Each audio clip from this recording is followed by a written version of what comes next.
Welcome to Good Game, your no BS insights for crypto founders.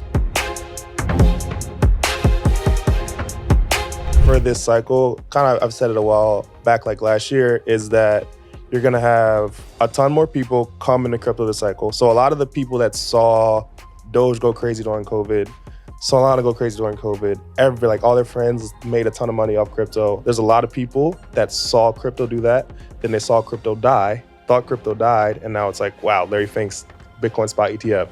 Congress is like, yeah, we're supporting crypto. Like all these TradFi people are like, yeah, crypto is not going away.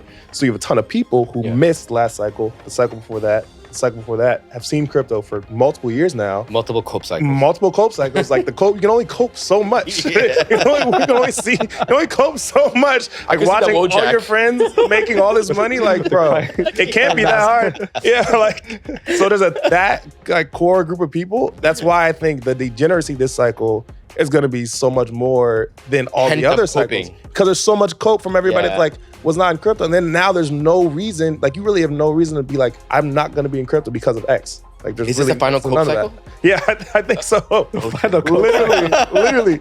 Because in my head, this is the cycle where TradFi is they're passively just going to bid crypto. Looking for your next startup idea in crypto? Check out our request for startups list and get inspired at alliance.xyz/ideas. But it's it's good branding, right? Yeah. Now everything that I watch on TV or whatever, I just feel like it's a little corny. I just don't really connect with it or vibe with it. Yeah.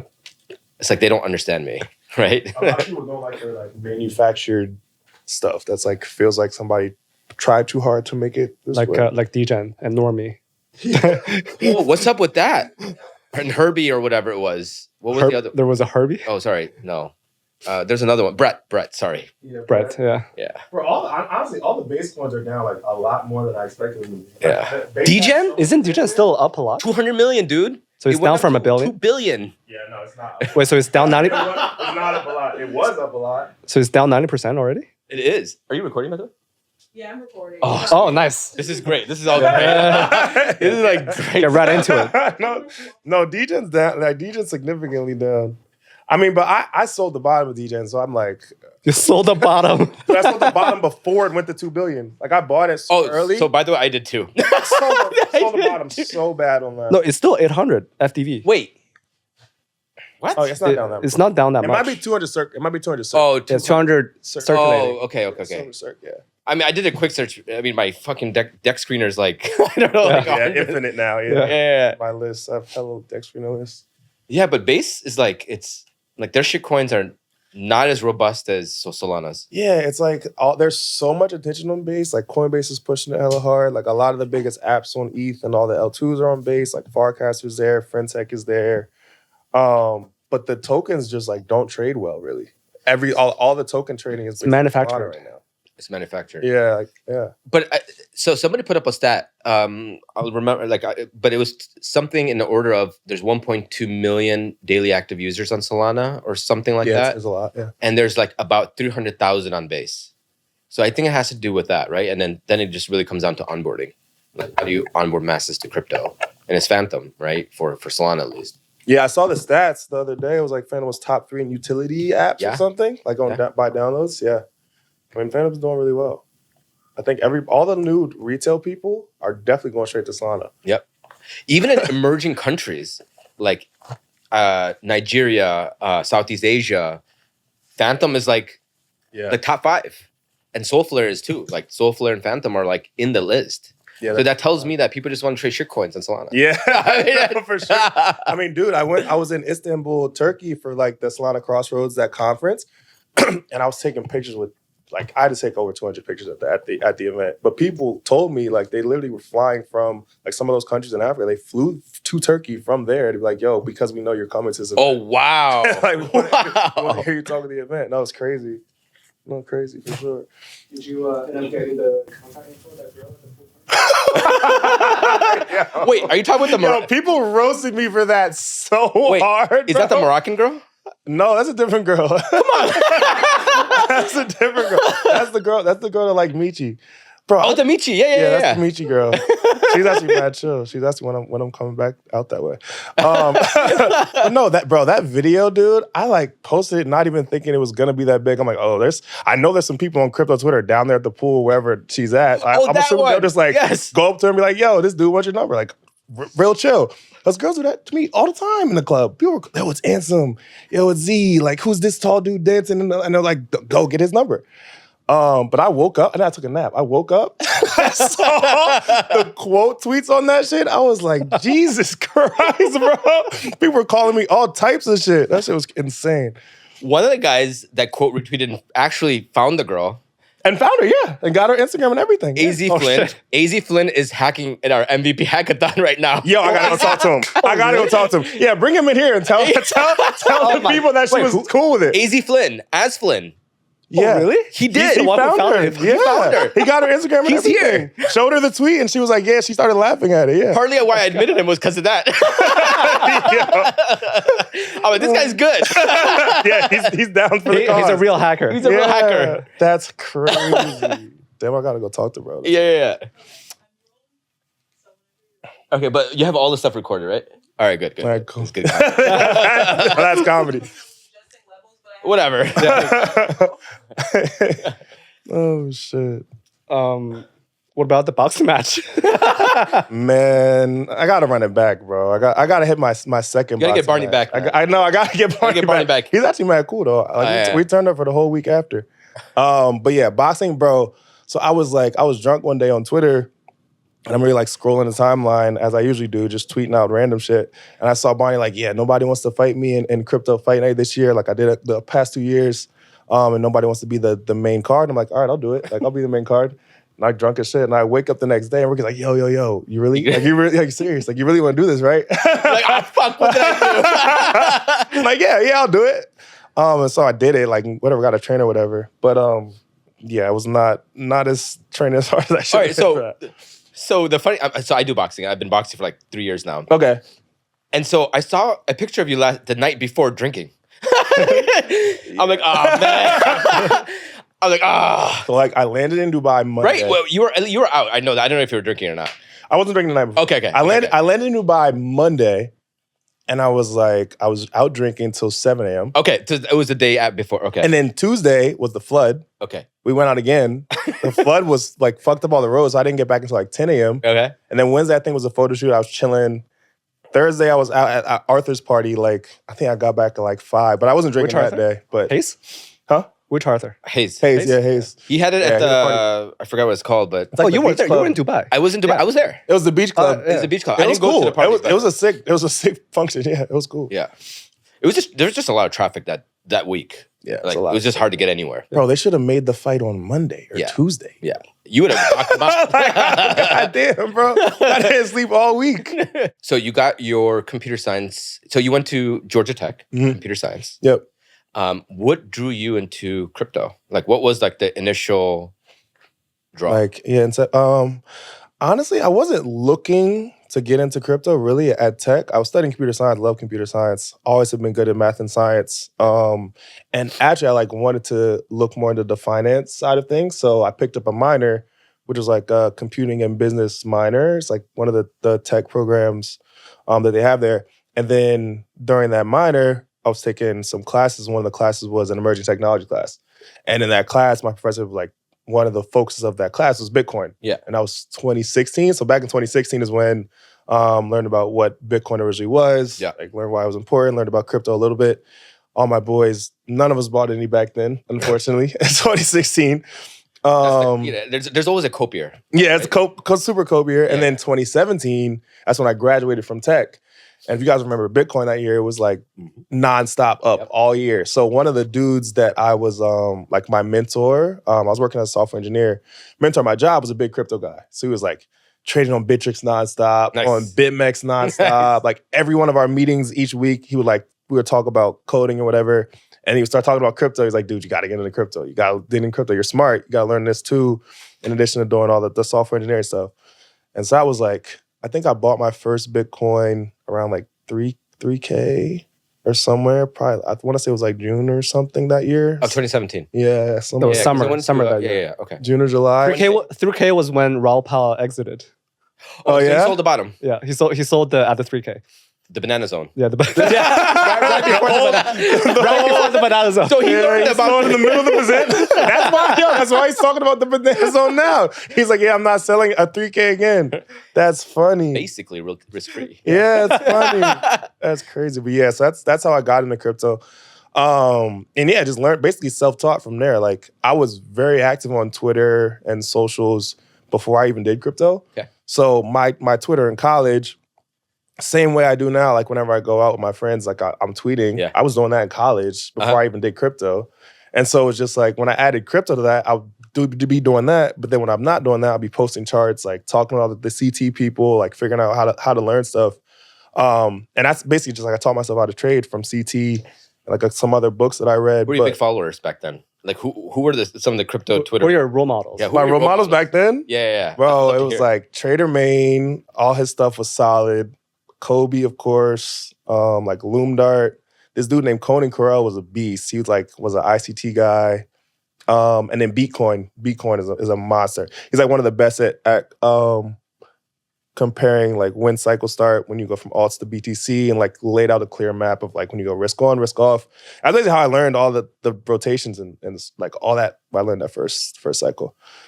Yeah, it was 2017 to 2020. Then 2020 came around. I was like, well, I know what to do this time. I'm not gonna fuck around this time. I actually know what to do. I actually missed like most of DeFi summer. Wi-Fi. Yeah, missed all the farming stuff where people did like the 10,000% from zero. Missed a lot of that. But was on Uniswap with like a lot of my boys I was playing poker with that summer, like during COVID, because everybody was just home, fucking on their computer and just doing whatever. And then Bitcoin was at like 10K or 9K, whatever it was, in like September, and it hadn't moved yet. I'm like, bros, everything's gone parabolic. DeFi's gone crazy. Everybody's on ETH. Bitcoin is still 50% off all-time highs. Like it has to at least go back to all-time highs.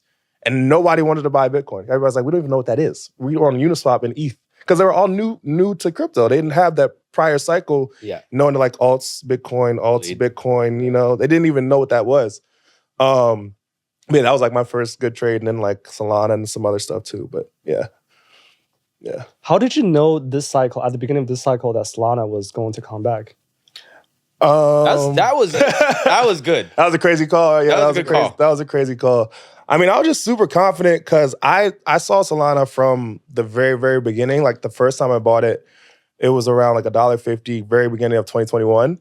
And my whole thesis was if ETH DeFi is doing really well, people have issues buying and selling on ETH because the fees are so high. You have congestion issues.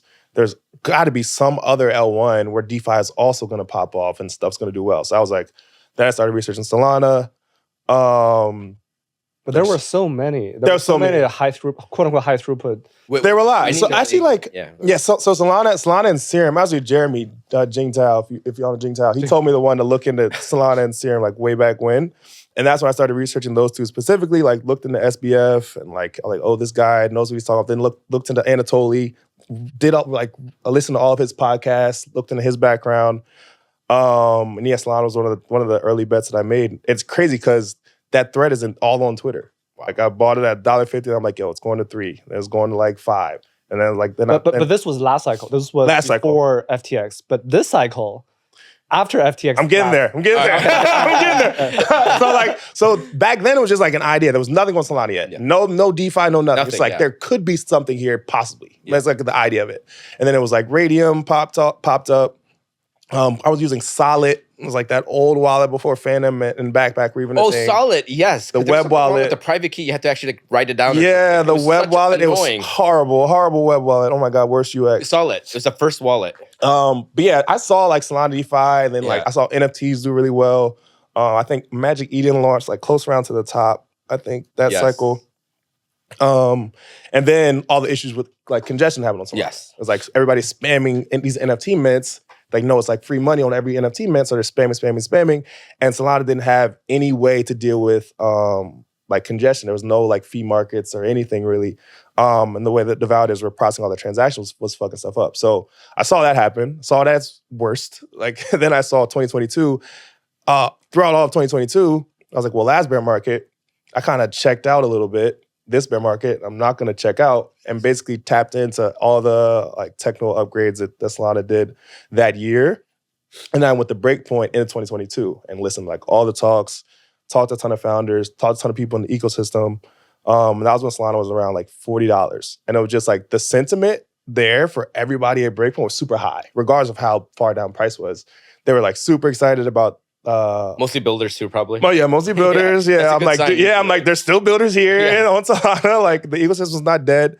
And then FTX happened. Yeah, and it literally like on the plane back. Oh my god. From Breakpoint flying back to the US, everybody's so happy, so hyped. We just left like the last party, and then it's like, boom, $40, $8.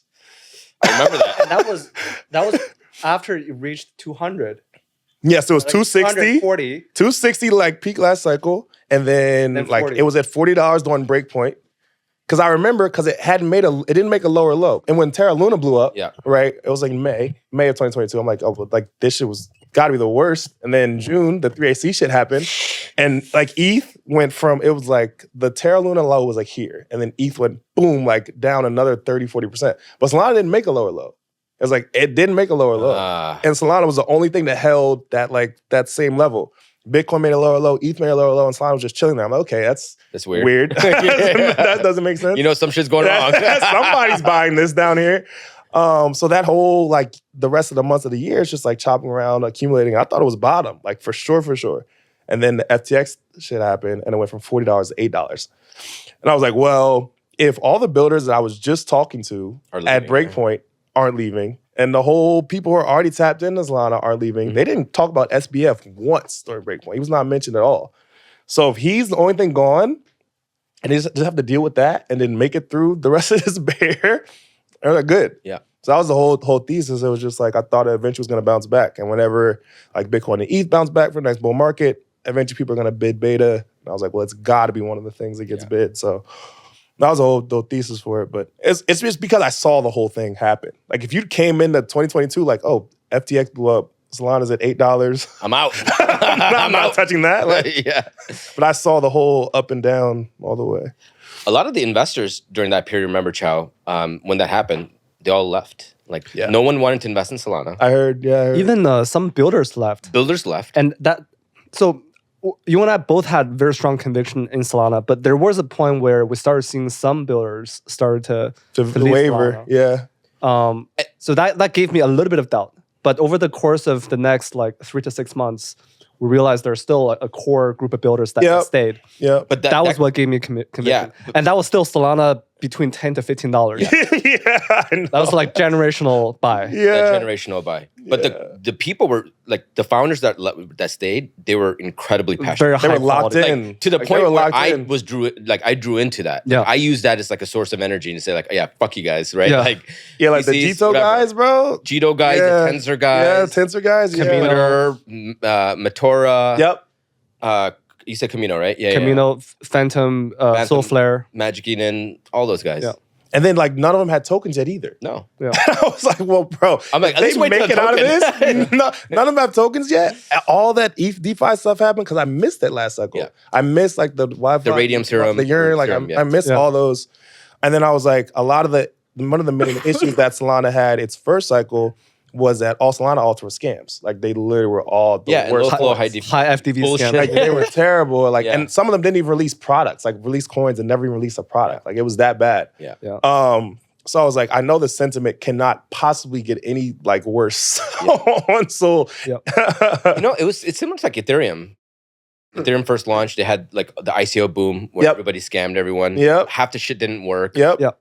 And nobody believed in ETH. And then DeFi came out of nowhere, and everybody who was still there made whatever. Like all the other people were coping. Yeah, like Solana is behind Ethereum by one cycle in many ways. Yeah, like the bottom that cycle's Solana was the 2017 cycle Ethereum. So the question is, who is the next runner-up?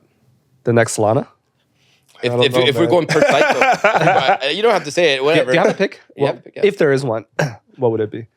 Damn, that's a tough question, man. I don't think I do yet because I need to see like their first cycle, and we got to get to the end of this cycle to kind of see what that looks like. Yeah. And then I'll probably know better. But Throw a dart. yeah, I don't know. Throw a dart right now. Throw a dart. This cycle, Solana. Yeah. And we should all ask us. Like, I want to hear yours. I'll tell you mine. Yeah. I mean, I'd probably guess Monad right now. It's not even out yet. Like, but it seems like the way sentiment's kind of forming around it. Yeah. And it seems like it's going to be something relatively new where it's going to be like EVM built from the ground up in a way that can perform the same way that Solana does. That'll be like a new like entry, I guess, to the market, really. And we'll see, I guess, where it comes out at. But the thing is, when Solana came out, it came out at like 400, 500 mil, whatever it was. And it's like retail had a ton of time to buy it at 400, 500 mil. All these L1s now come out multi-billion every single time because Solana already proved itself. It's like the thesis is proven already. So they comp against that. I honestly think like this cycle, the equivalent Solana trade where it's like retail's gonna print a lot is apps. Specific like applications. Consumer apps. So that's what I think it's gonna Friendtech. Yeah, Or sure. Pump or exactly. Fantasy. Yeah. It's like whatever that's where I think like 100% the people are agree. gonna make 100% agreed with that the thesis. 1,000x. Because nobody believes in apps and crypto. Everybody's like, oh, I want to buy infra. I want to invest in infra. Apps you have to like do it. It's a lot harder to be proven like right. Alpha guys. It's actually now harder to build apps than to build infra. You said what? it's not. It's harder to build yeah. apps Yeah. than to build infra. Bro, because nobody like it's hard to get. Nobody wants to invest in them. yeah. Nobody wants to invest. Yeah. Everybody's like, that's a dumb idea. Crypto doesn't need that. But I'll buy it. I'll do this next L1. Infra. like doesn't make sense. So what's your pick? What's your next cycle Solana? This cycle Solana. Damn it. I'll give you my I know answer. it's a hard question, right? Yeah. Well, the ones that are live. Yeah. Um, Or even the ones that are coming up and coming. I'll put 3 out there. Yeah. Sui. Mm-hmm. Monad. Mm-hmm. Barachain. I don't know. I like Barachain. Yeah. I like Barachain, actually, yeah. Those 3 are like the ones that I'm seeing. Maybe Aptos if they get the whole RWA thesis. I don't know. Because I think Mo is really pushing for the RWAs on there. I don't know where they're at, but They make a lot of noise. they make a lot of noise. That's good. They're on my timeline more often than all the rest. Yeah. But yeah, it's hard to say. But those are the 3, 4 that I'm keeping an eye on. Yeah. How about you? I'm thinking it's going to be a Ethereum layer 2 that's going to become a layer 1. Oh, like transition. A transition into a layer 1. Oh, like Yeah. actually defy Ethereum's alignment? I think so. Oh, That's spicy. that's spicy. I think That's spicy. it's really hard to bootstrap a whole new ecosystem from scratch. And so I think one of the incumbent layer 2s, Ethereum layer 2s, like Arbitrum, Optimism, Blast, one of those guys will become a layer 1. Did you see the Hyperliquid announcement? Yo, yeah. I did see that. I didn't read into it, As a but sneak one. Yeah, Yeah, I think they're doing parallelized EVM, or they're doing EVM of some support as the Cosmos SDK. Uh-huh. They have what's really cool about Hyperliquid is that they change their consensus algo to the point where it matches the performance of trading on chain. Uh-huh. So it's very performant. Yeah. So that's one. So now they have the mind share. So they're the number 1 perp dex right now Yep. with its own layer 1. Yep. And now they're focused on building this kind of EVM compatibility. I don't know if it's parallelized or not, but I just saw a bunch of tweets that says that they're going to compete with Monad. So I'm assuming that's what it is. Yeah, they're going to do L1, yeah. They could manifest themselves into being a competitor. You know what's interesting? What they kind of did, what a lot of apps kind of like stumbled into doing, where it's like an application does so well that they have to leave the roll up or leave the L1 they're on, then build their own app chain. They were like, no, we know this is what we're going to do from the jump. We're going to build an app that better than all the other apps. And then we're going to put an L1 on top of it because we already have all the users here. So it's actually a really smart way that go to market that they did it. That could be the dark horse. Yeah, I think that is the dark horse, actually. Hyperliquid, I agree with that. A lot of people like the I founder, was too. blown away when I saw that tweet. I'm like, holy shit. Yeah. It's like, whoa, wait a minute. And they already have users. Yeah, they already have a shit ton of users. users that are on the layer 1 Because that's the thing with every new L1, the hardest part is getting users. Yeah. Because they start from 0 in users. You have all this money, you have all this funding, but you don't have any users. So Blast did this really well too. So what Blast did was they got the TVL. Yep. So they got the DEGENs TVL, on there. They got the DEGEN. And so they Native yield. they have the native yield, the TVL, and then the DEGENs. And they kind of bootstrap their ecosystem that way. Yeah. So I think we're going to see new and unique ways of how layer 1, layer 2s are going to bootstrap their ecosystems such that they'll have some sort of fortified defense system of bringing users or developers onto their platform. Yeah. And so I do think other layer 2s are going to start losing. Like, So next cycle, it's starting to look like it's apps turning into chains. Hyperliquid, blur into Blast. And then there's a bunch of apps that found product market fit that are probably going to launch their own layer 2s, if not layer 1s. Yep. So these are the dark horses. Yeah, that's like a combination of all the theses. Then we just did that. We should have an investment committee meeting. Oh shit, that was funny. And apps are so much undervalued compared to infra. They're valued at like 1/10, if not 100th. It's crazy. Like, I mean, I don't know if we should record it, but like the fantasy guys, they pitched a lot of investors and a lot of people said no, right? Yeah. Like, you know, now they're coming back saying, like, hey, we changed our mind. Yeah, now let us invest. Fantasy could easily become a layer 2. Easily. Yeah. Right. No, for sure. I mean, how many users do they have right now? I don't know how many users, but they printed $5 million last week. So they have, the last tournament, they had 7,000 people playing. Okay. The tournament before that, the first one was 18,000 people. Okay. So it's kind of leveling off as far as who's playing and who's actually farming. I mean, I'm playing the shit out of it right now. I'm playing as a hero. You're playing I as a know. hero. I'm a hero. I'm like top 3 on there. You're top 3 all the I'm like, time. bro, all I have to do is tweet. Okay, cool. Not only are you getting paid from Twitter, now you're getting paid on fantasy, right? It's great. How much did you Bro, make? I've actually made a lot off the SocialFi stuff. It's insane. Like, I've made a lot. I've made like off fantasy alone. I think I made right now. I've made 10 ETH in the first. And that's 1 week. Week and a half. That's okay. Week and a half. Like week and a half. Yes, that's 10 ETH. Then off like I'm making money off Twitter, which is like it's like $3K a month or whatever. And then but Friendtech, I made like 170 ETH off the fees, just off taking a cut of all that. 170? 170 ETH. Yeah, I bought. Jesus Christ. Yeah, it's on. I can show it to you right now. It's on this phone. Yeah, and it's all on Dune. But the only thing I don't like about Friendtech is like my wallet is so public on there. Yeah. So everybody knows exactly how much I made on all of my like everything. But yeah, I think like the interesting part of apps and crypto is like we have users who are so DEGEN that they'll spend a lot more than your average person would spend external to crypto. And so it's like there's kind of a like disconnect where if you're building consumer in crypto, it's like, do you want to build for the DEGENs in crypto where you know they'll gamble on this and speculate on this because people speculate in crypto on everything? Or do you want to build an app that kind of can do both where it's like you're tapping into the users outside of crypto. They can also use the app, but also the DEGENs can use the app. That's like the hardest thing I think for consumer apps to do in crypto. Yeah. I think the way it could work is the DEGEN is the first core user base. Yeah. And then they eventually have to figure out a way to bring the normies or the retail people into crypto. And I was talking to Fantasy Guy yesterday, and that's kind of what they're thinking next. It's like, how do we expand outside? Yeah. Even the pump guys, I was talking to them this morning, they're like, yeah, we're now thinking of ways to expand the pie. Right. Like even Friendtech, I wish instead of building V2, they just expanded V1 into the normies. Bro, like Is that what you're thinking as well? there's so much. Friendtech is the one app where it's like would be so easy to get like these celebrities, artists, Oh, you musicians, tried, whatever, didn't like you? all that, like all those people into Friendtech. Yeah, I just don't. It wasn't their focus with V1. I mean, we'll see what their focus is for V2, but yeah, that's one thing where it's like, bro, all these people already have super fans. Yeah. They all have super fans. By like at minimum, they have 100, 200 super fans. And we have micro influencers too, like in different sectors. Yeah. Crypto. 'Cause, right? like- Or, I'm sorry, all over the world. Yeah, right? I'm a micro influencer. Yeah, you are. Exactly, dude. You're a macro influencer. I'm telling people like, bro, if I made 170 ETH on Friendtech and I'm like number one on Friendtech, nobody even knows who I am outside of crypto. If you get any of those big, Well, I think that's changing musicians- though. Maybe It's changing a little I think bit, it's changing kind a of too little bit. fast. But but like people who are external to crypto, like any of their favorite musicians, Yeah. you give them some kind of package where it's like, yo, if this is my favorite artist, I know if I buy their Friendtech key and I'm one of the first 100, I get to go to this concert. I get to meet them in person this time. I get this many tickets to this, and I get some merch and whatever else.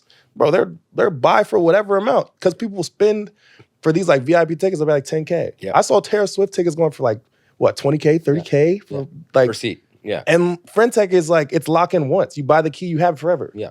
If you have like a lifetime pass to Taylor Swift, Yeah. whatever your favorite artist is, a lot of people will do that. So that's why I think that's one of the apps where like if they really hone in, focus on that and expand out, you could tap a really, really big market. So V1 is right now. The V1's still there. Like I think that people are just not paying attention to it. People are paying more attention to V2 or the V2, which is the group chats. Yeah. And so some of the group chats, and maybe we could dive into some of the drama that's happening recently. Yeah. Yo, I got dumped on, man. Hard, super hard. I mean, you too, because we're part of this. Yeah. So Luke Martin, great guy. Him and like this guy named Mo Define or something like that created a chat. Or I think it was Mo Define. Mo Mind. Mo Mind created a chat called Hog Crankers or something. Yeah. So I think it was supposed to become the premier like kind of meme coin or meme key. Meme club. Meme club. Yeah. And so it went from like, I don't know, like $100,000 to 6 million yesterday. And dollars? 6 million. That was like the market cap of the club. Oh, okay. The club. So it went from like 100K to 6 million. Yeah. Luke was the moderator. Mo Mind was the president. Someone like sent some tweet. I think he got scared and he dumped 250,000 Friendtech tokens. So the market went from 6 million to 1.6. Well, no, he dumped his keys. He dumped his keys first. He dumped all his club keys. Yes. On everybody's head. Dumped all the club keys. So the market cap went down like whatever 50% of what it was because he had a ton. Oh, that's what happened. And then he got all the friend from that. Then he sold all the friend to E. Motherfucker, dude. like multi-million dollars worth. And then just tweeted like, yeah, oops. Oh, he said finger slipped. Finger slipped or something like that. What the fuck is that? Yeah.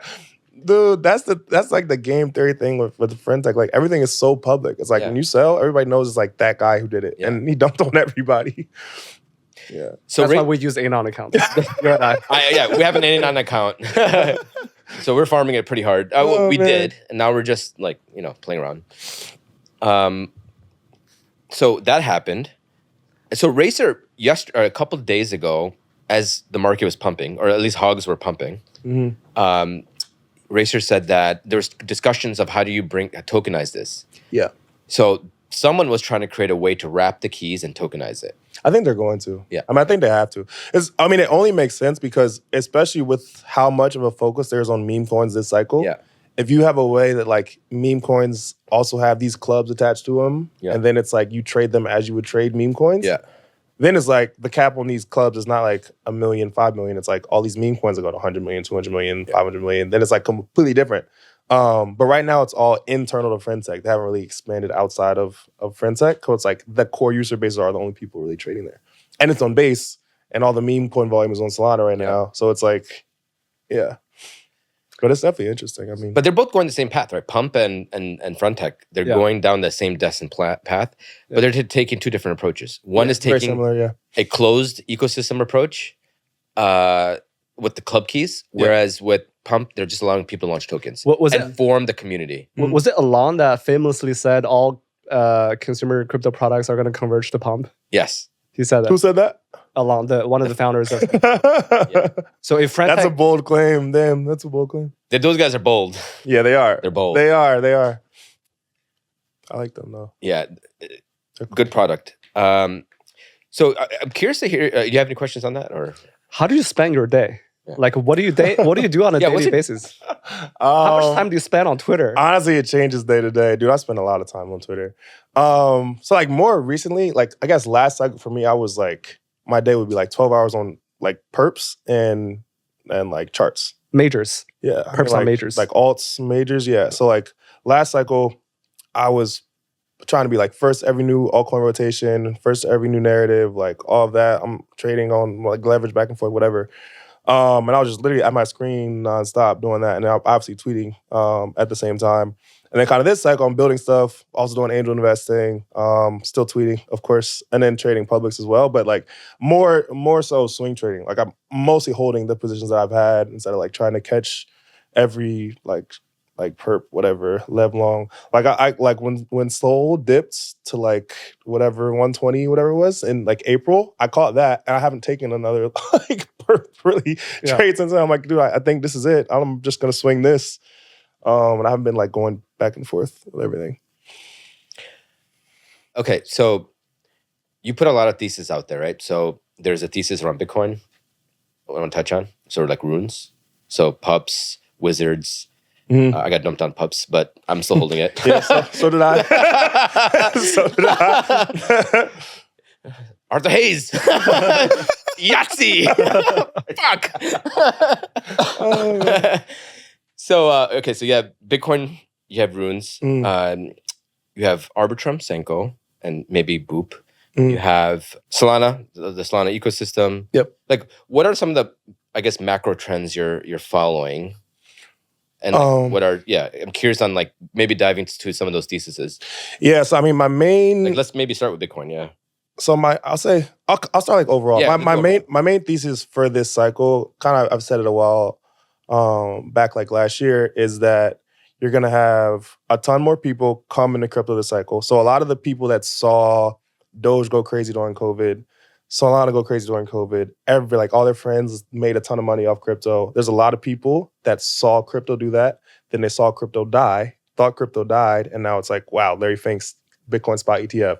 Congress is like, yeah, we're supporting crypto. Like all these TradFi people are like, yeah, crypto is not going away. So you have a ton of people who missed last cycle, the cycle before that, the cycle before that, have seen crypto for multiple years now. Multiple cope cycles. Like the cope, you can only cope so much. You can only cope so much. Like watching all your friends making all this money, like, bro, it can't be that hard. Yeah, like, so there's that core group of people. That's why I think the degeneracy this cycle is going to be so much more than all the other cycles. Because there's so much cope from everybody that like was not in crypto. And then now there's no reason, like you really have no reason to be like, I'm not going to be in crypto because of X. Like, there's is really this the final cope cycle? Yeah, I think so. Literally. Because in my head, like, this is the cycle where TradFi is like, they're passively just going to bid crypto. Like, we're going to bid Bitcoin. ETH ETF probably going to get approved this year or next, whatever. We're going to passively bid that. And then it's just like, stocks just go up and to the right. So crypto's going to go up and to the right, just how they do. So it's like, the volatility is going to die down after this cycle. But you're going to have an influx of people who didn't trade crypto. All these other cycles are going to trade crypto. And I think that's also one of the reasons that memes are doing so well now, is because you have all these people who just want to trade crypto, but they don't care about or know about all the tech yet. They just know that people can make money trading crypto. So they're going to trade crypto. So like that's like the DEGEN, like a ton of retail I think is going to come into crypto. That's part of the thesis. And then the other part of that is like, that's why I was so bullish on Solana also, is because I knew the Solana community really well. Thought it was going to be one of the L1s that came back. And then it's like, if you have a UX where it's 100x cheaper, 100x faster than ETH, and all these other alternatives, it's going to be so easy for anybody with $10, $100 to trade memes or whatever alts on Solana. And I think there's a big group of people like that don't have a ton of money, but they are willing to gamble that small amount of money that they have on chain or whatever else. And then like the other part of my main part of my thesis for this cycle is like, this is the one where we're going to have real consumer applications break out in crypto. Because last cycle, we had the proof of concept with DeFi. Before that, it was kind of iffy on what like the usage of ETH or all these smart contract platforms are used for. ICOs, there weren't really a lot of good apps that came out of that. But DeFi was like, there's millions of dollars on chain. There's people using these things. Like this actually has advantages to like existing systems. And now it's like, okay, what other applications can we build? We have the infra. We have like enough chains to handle this. If you want to build an app chain, you want to build on Solana, you want to build on a Rollup, there's enough different avenues where people can build what they want. So now it's like, we need the actual applications outside of just DeFi. And that's been one of my other main thesis for this cycle, is that you're going to have those apps. Bitcoin, I think, is by default just the easiest one because spot ETF is approved. It's been around forever. It's like you do the comparison to gold, which is at all-time highs right now, breaking out for the first time in like 10 years, I want to say. So you kind of have the mapping where, okay, gold's at whatever, 12 trillion. Bitcoin's at like 1.5 trillion. I love the comps. Like, I'm like, dude, all I do is comp in their head. Easiest way, like you gold, 12 trillion, Bitcoin, 1.5 trillion. Okay, let me allocate 1% to Bitcoin or 2% to Bitcoin. That's like high level, I think, the three main things this cycle. Do you think ETH BTC will be up only or down only? Why are you asking me this, bro? I'm super ETH BTC bear. I mean, I think it'll mean revert in the short term, like the interim. But I still don't see it going to like 0.12, like 0.1, how people think it's going to. And the reason I say that is like ETH BTC back in 2017, it was just ETH. Last cycle was ETH and a couple L2s. Now it's ETH and like 10 L2s, all with multi-billion-dollar valuations, and all these L2s are also getting bid by people. They all have tokens. You also have competition on like the data availability, DA side with Celestia and other like Eigen, whatever else. Yeah. So it's like before it was everything was on ETH, execution, DA, settlement. Now it's like ETH is just settlement. And it's like, how do you reprice that with the entire Ethereum ecosystem instead of it just being one coin that you bid against at ETH? I think the downtrend of ETH BTC is not really representative of ETH doing bad as an asset. It's just the ETH ecosystem growing and people are not adding those coins to the chart. Like if you added all the L2s to the ETH BTC chart, it's at all-time highs, easily at all-time highs. Yeah. Like from cycle to cycle. So you're actually in the camp that the L2s are parasitic to ETH, the asset itself. I don't think that I don't want to say that they're not parasitic per se. They're necessary for ETH to scale. But I think before that happens, you need to increase the activity on these L2s. Yeah. Like if you have an L2, right? So you have ETH, right? And then you have X amount of activity on ETH. Yeah. You add an L2. For the same amount of like fee revenue generation, whatever, on ETH, the L1, you need like 10x the amount of that activity on these L2s. Yeah. Which is like what they're built for, but that's going to take years to play out. So there's kind of an interim where you're building out all these L2s on ETH, where you're shifting activity over to the L2s, but then you're going to have to increase that activity by a significant amount before it makes sense, I think, that ETH reprices. Do you see a path for ETH to eventually... Well, I mean, ETH is ahead of Solana now, but Solana is obviously improving at a much faster pace than Ethereum. Mm-hmm. But do you see a path for Ethereum to catch up to Solana on the technology or UX point of view? Yeah, for sure. I mean, I think if you have L2s that are like just as good UX as Sol, which I think we will have this cycle probably, then it's like, how do you compete on the user front? Yeah. So it's like, is an integrated L1 just as good of a UX as an L2 that has the same UX as Solana? And that's the question. It's like, how do you get users to choose your L2 over the L1? Right. But I don't think like ETH is really competing with Solana. Like they're trying to be the most secure settlement layer, and Solana's trying to be like the fastest integrated L1. Yeah. So, narratives can turn out of nowhere, right? And so the narrative that I'm starting to see is that ETH layer 1 could be the RWA layer. Mm-hmm. Because of the ETH ETF, all the TradFi people are buying Ethereum. Sir Larry Fink. Sir Larry Fink. So they're trying to push this narrative. I could start to see it already. Yeah. I pushed it. I helped them. I tried to help them. You did try to help them. You wrote a long post on ETH. I remember that post. You wrote a long post on ETH. You were like, guys, stop saying ultrasound money and focus on this. Like, this is what it's good for. Do this. I remember that tweet. It's catching on, though. Yeah, I remember that. So you have Athena, you have Ando. Yep. Denari now, and some of the startups that we're incubating that's coming out of our last batch of Volcaso. Yeah. They're all kind of launching Ethereum mainnet because that's where the liquidity is. Right.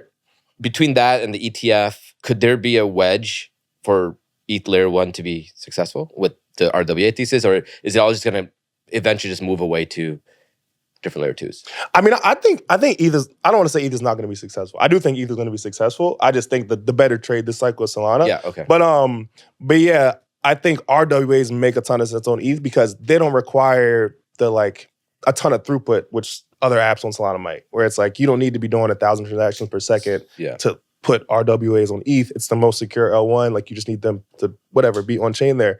So I do think that thesis makes a lot of sense. So Larry Fink L1. Larry Fink L1. Yeah, Larry Fink. Yo, they should change the ticker to Fink. Fink.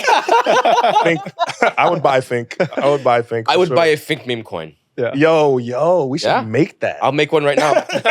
Pump.fun. As soon as this goes live, somebody's gonna make a Fink. Someone's gonna make it. I'll make it. I'll launch it. Fink. But for you, from a user's point of view, is there any layer 2 today that offers as good of a UX as Solana? I don't think so. Okay. No, I don't think even like Base, Blast? I don't think, all the current L2s are just EVM L2s. Like, some may have more users or like better go-to-market. I think Base has really strong go-to-market with all their users they have on Coinbase, but As far as like user experience, no, I don't think so. Like fees and like speed, I don't think so. But the base fees are.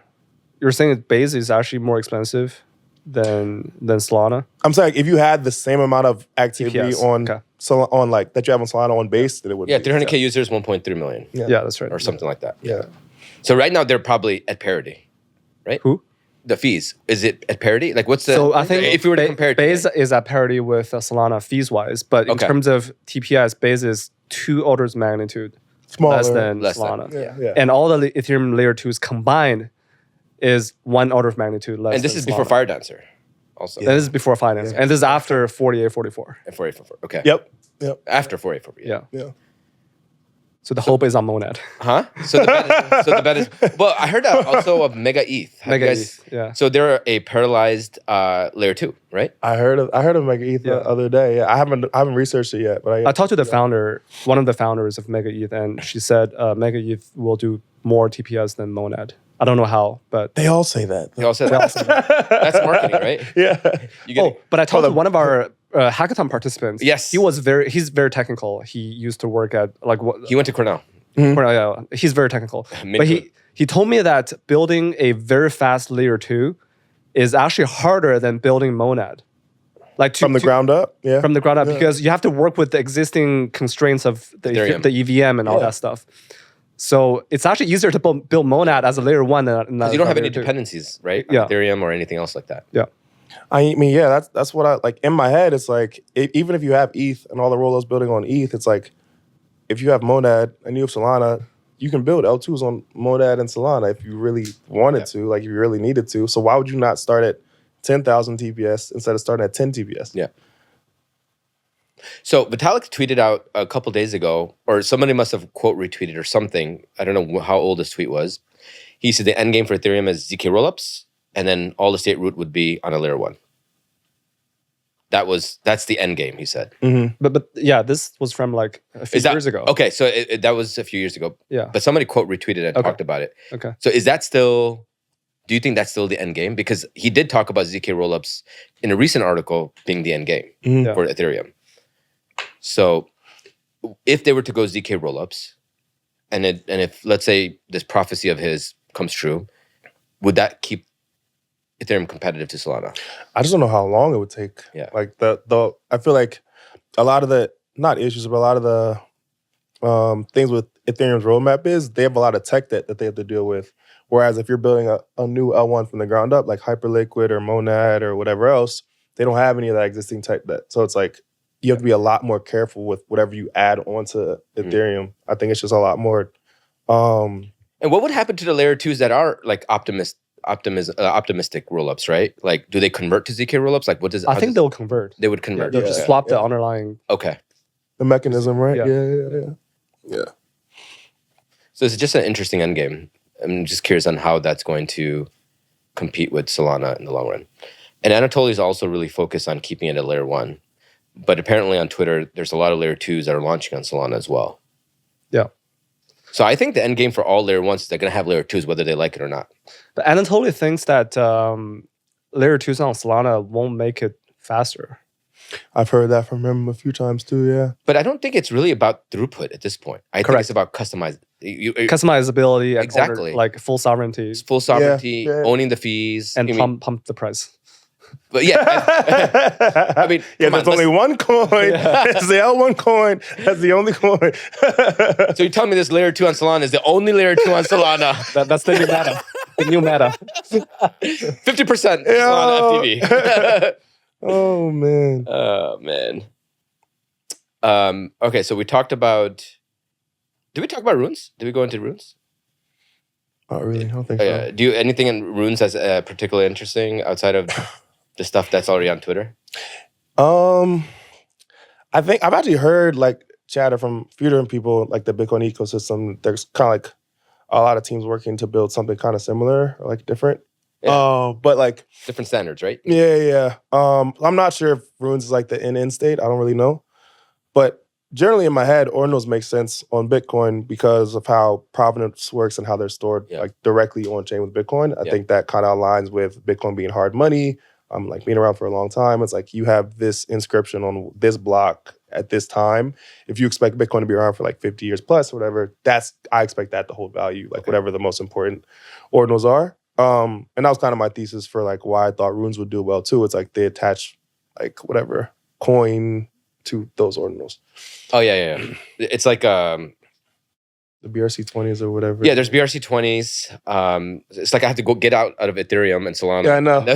I know. It's like There's too much going on this cycle, bro. It's too much. It's too much, dude.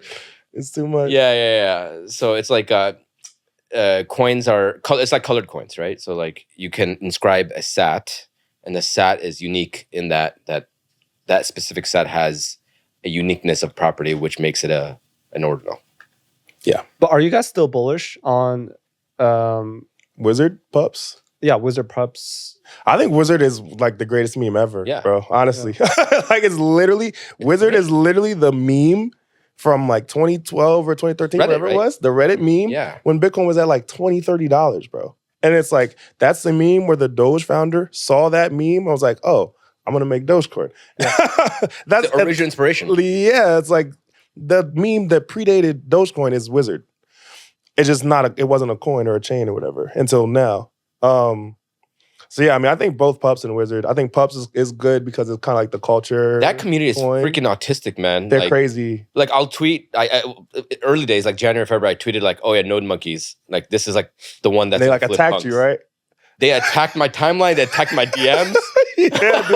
Like Bitcoin We're PUPS talking are January. insane, bro. They're insane. I have a question. So those They're those insane. two communities they're not Bitcoin maxis. Are they? They're not maxi. They're not by definition. They're not maxis. Yeah. But are they originally Bitcoiners or are they communities that moved from, let's say, Ethereum or Solana to Bitcoin? I'm not sure. So the bare thesis for ordinals and runes or whatever is that like you're not tapping into new Bitcoin money that hadn't been involved in anything else. You're just tapping into degens that are acting like new Bitcoin money is tapping into these new things. Like degens that already exist in all these other ecosystems. Right. That's like the bare thesis. That's I the think. mercenary. Mhm. Yeah. Yeah. But are you bullish on the Bitcoin ecosystem in general? Yeah, I mean, I do think there's just a ton of capital there. I mean, I'm taking the other side. I think there's a ton of capital like in Bitcoin. They'll just hold it in their whatever hardware wallets. Like long term, they don't really plan on using it and don't really like ETH. And don't really like these other chains, coins, whatever. And I have seen those people. Like I know that those people exist for sure. Yeah. So if you can tap into them and like get them to do degen stuff, there's a ton of money because Bitcoin's like the largest coin by far. There's a ton of money there. Yeah. If you can tap that, that's like a lot of liquidity to unlock. And there's a ton of like a few teams that are trying to tap that liquidity. Yeah, I think Udi and Eric are working on OPCat, which is the bridge that kind The of competitor to BitVM. BitVM. Yeah. And that should make runes compatible across all layer 2s, Mm-hmm. right? I believe that's correct. I think so. Yeah. And a lot of other cool stuff that comes out of it. So I'm bullish Quantum Cats. And the team behind it, obviously. Anything else you guys want to chat about? Anything else you're excited in crypto? Honestly, I'm excited for the rest of the cycle, man. I think it's gonna get really, really crazy. So where do you think we are in the cycle? Really, really crazy. Where dude. are we in the cycle? I think we're like inning 3. Get out. I swear to God. I'm dead serious. Wow. I swear. I swear. Well, think about it. Like Bitcoin's at all-time highs. Or floating around all-time highs. If you look at all the other altcoins, They're shit, yeah. bro, everything's down against BTC. Top, like, I saw something the other day that said like 60% of or 70% of the top 50 alts are down against Bitcoin, like over the year. If you look at the total 3 chart, which is like the total altcoin market cap, that's still 50% down from its previous all-time high. Solana's at all-time high by market cap. It clipped it. Ethereum's still not at all-time high by market cap. The only thing that's ripped is like memes. Yeah. That's it. Yeah. And like I see my account, like my Twitter account has gone crazy. So I know there's at least some new retail coming into crypto. I'm up like plus like 300K followers since December, or something insane. What? Yeah. No, literally, yeah. I'm getting like 100K a month. Right Jeez. now. No, it's crazy. When I first followed you in January, you were sub 100, and now you are like what, 500,000? Like 410K or something like that. I think I followed you around Bald. Did you get rugged on Bald? I missed Bald. Okay, bro, so it must oh have my been. God, Bald, bro. I was like, I knew Base or what Base was launching. I was in the Hamptons. I think that had to be last summer. Yeah, I was like, I was in August. the Hamptons. I'm like, my Base is launching. I'm like, bros, I know there's going to be coins on Base. Yeah. 100% going to be coins on Base. I don't know what they are, but I know there's going to be a coin on Base. I go to sleep, wake up, Bald's like $1 trillion Yes. up. So That's so annoying. I hate that. don't worry, it was good. Because Qiao and I were like, because that night I'm like, yo, I'm going in. Yeah. So I went in, was up to like 30 million, was, like Yeah. showing off or whatever.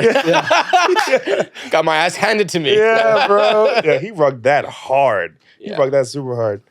But yeah, so I mean, I know there's a ton of new retail coming into crypto. I know there's people who weren't in crypto before trading crypto, because like some of my friends who saw me trade crypto the past few years are starting to trade crypto now. But like, as far as like that big markup, I don't think we've really had that yet. I honestly really don't think we've had it. Do you feel the same way? So Don's reign is over. Don, yeah. Don and Ansem. Don versus Ansem. Ansem won, It's over Duck for- zero. What do you think of Don? Like, what happened to him? Like, he used to be I like Don a lot. Yeah. Don's great. Yeah. I mean, Don's super smart. He's a really good trader. I mean, you gotta think like Don also just had a kid.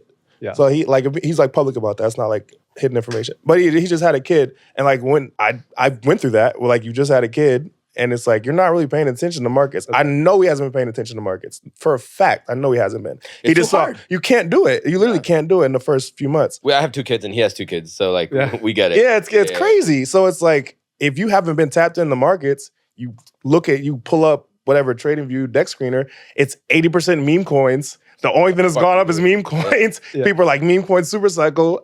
it's like, dude, yeah, we're top. So I understand why it's over. like he has that thesis. It makes sense. Yeah. Because they like memes usually go last. I said this the other day. They usually go last after everything else. But now it's like none of the alts have gone yet. Nothing has really moved yet. Yeah. So yeah.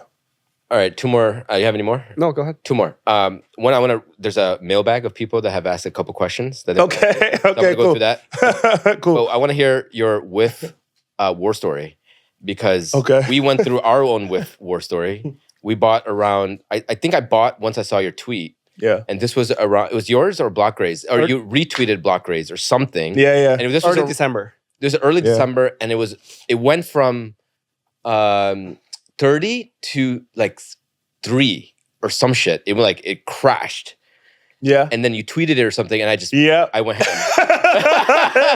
Yep.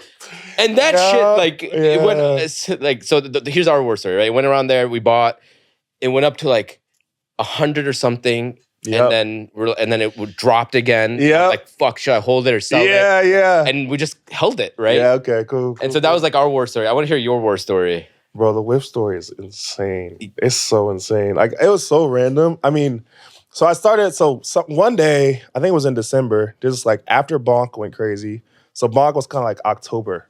Solana ripped finally out like above 30. I was like, finally, thank God, Solana's moving. I'm like, I'm done with these people telling me I'm crazy for however long. Solana starts moving. Then I'm like, okay, guys, there's only so many alts on Solana you can buy. Buy Bonk. Bonk went crazy. Yeah. And then it's like now everybody's trading on Solana. Every group that's like Solana. And somebody was like, Z, make a Telegram. Okay. Oh, this is the manlets, right? Yeah. So yeah. I'm so in it. I was in it day 1. yeah, dude. So I was like, boom, okay, made a Telegram. Yeah. And it's like a ton of people just flooded into it. Like, oh, we want to trade on Solana manlets or whatever. Because that's when I was like, Solana manlets roll call every single week. Like every single week. It was like, boom, 10%, boom, 10%, boom, 10%. And I would just do it. Solana manlets roll call. And I like daily, I think you had a daily write-up or a weekly write-up. There's a moderator that did that in your chat. Yeah, like everybody was on. So then I made a chat for it, and like everybody just flooded into the chat. So in that chat, there's like microcap channel. Yeah. And it's like millions and millions and millions of messages. It's So like DEGEN, dude. It's the most DEGEN place. It's insane. It's insane. They'll post like 10K market cap coins in there, 100K market cap coins in there, non-stop trading all day. So in December, one of the coins they kept talking about was WIF. Yeah. Like WIF, dog with that. Yeah. And they kept spamming me with it, like all the time, like spamming. Z, what do you think about this one? What do you think about this? What do you think about this? And then in the chat, I was like, well, actually, this is before. So I met this girl like out in New York, whatever. I'm talking to her about crypto. She asked me what I do. I'm like, I'm trade crypto.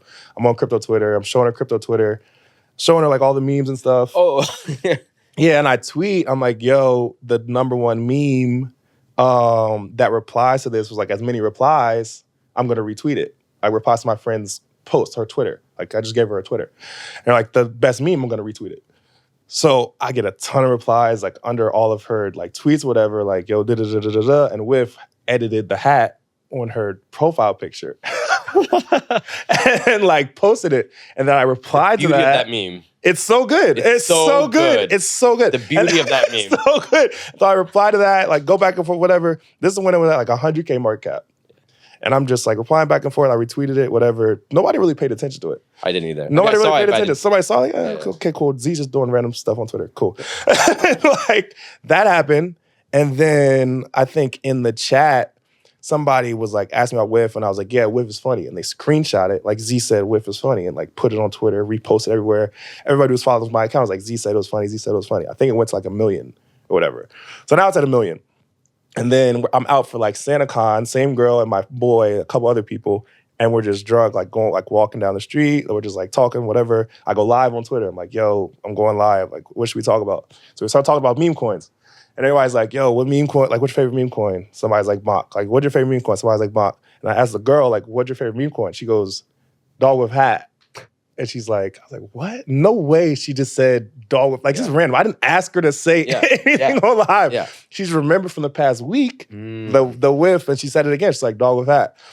And so when she said that on stream, that was that day when you were saying, like, when it went from 1 to like 10, 15 or whatever. It went up to like 20. Yeah, like it went from 1 to like 20. And that was like when I caught it. Yeah, and I was out. We're just out like drinking, chilling, whatever. Yeah.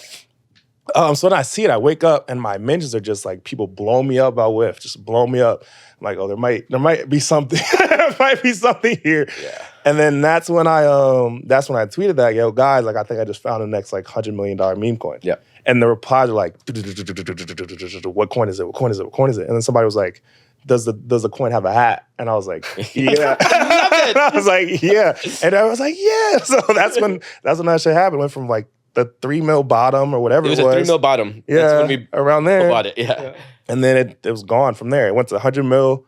And then it chopped around for like 3 months. Yeah. Like I think it went to like 200 mil. A bit. Yeah. It was like 200 mil, 30 cents. It was 100 so mil, 20 cents. Like 200 mil, like 8 cents. And it was just like boom, boom, boom, boom, boom.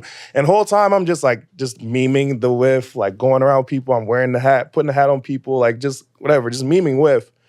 And then eventually like it went from 30 cents to like $3. And I was just ripped it. And that's yes. Yeah. Love it. And I was like 3. I think it's like 3 right now. It's 350 or something. Yeah. Yeah. We're still following it very closely, obviously. Every hour. Every hour. Like, yo, what's with that? No, Portfolio refresh. Yeah, literally.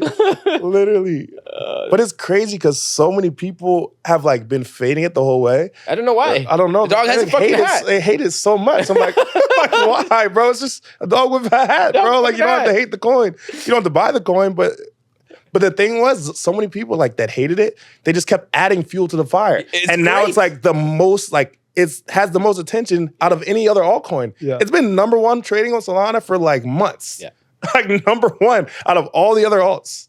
Yeah, it's crazy. No, it's crazy. Don is actually the best thing that happened to Whiff in the last couple of weeks. He's like, oh, I'm shorting it. Yeah, I'm shorting it. And everybody else is like, finally, it's time. It's time. Send everybody else piles in short. and I think it got liquidated today. Yeah, it's above. I think he closed it short, but it's above where he shorted at. Like everybody shorts above that. Liquidate Don. Yeah. We need more. We need more shorts. We need more shorts for sure. For sure. All right, I'm gonna go through the tweets, some of the tweets, and then we'll end it from here. All right, cool. I do want to talk about stuff outside of crypto.